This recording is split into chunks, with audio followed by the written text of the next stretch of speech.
বিপুল উৎসাহ উদ্দীপনার মধ্যে দিয়ে গন্ডাছড়ায় সাঙ্গ হল শ্রী শ্রী বাবা লোকনাথ দেবের বার্ষিক মহোৎসব। বৃহস্পতিবার রাত 8টায় ধলাই জেলার গন্ডাছড়া মহকুমার অন্তর্গত দুর্গাপুর গ্রাম সংলগ্ন হরিপুর স্থিত লোকনাথ মন্দির সেবা আশ্রমে 40 প্রহরের মহোৎসবের সূচনা হয়। এই মহোৎসবকে কেন্দ্র করে সংশ্লিষ্ট মহকুমার জাতি ধর্ম বর্ণ নির্বিশেষে সকলেই যেন মিলন মেলায় মিলিত হন।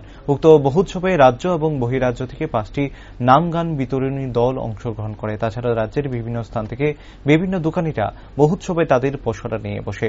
জাঁকজমকপূর্ণ ওই মহোৎসবে মঙ্গলবার সংশ্লিষ্ট মহকুমাবাসীদের মধ্যে মহাপ্রসাদ বিতরণ করা হয়।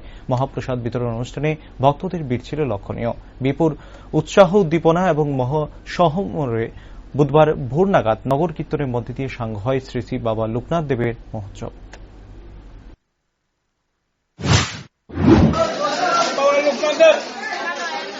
উৎসব গন্ডাছড়া আমরা সমস্ত করলাম। জাতীয় উদ্যোগী মিলন বন্ধন হচ্ছে এখানে আমাদের উৎসব স্বাধীন উৎসব।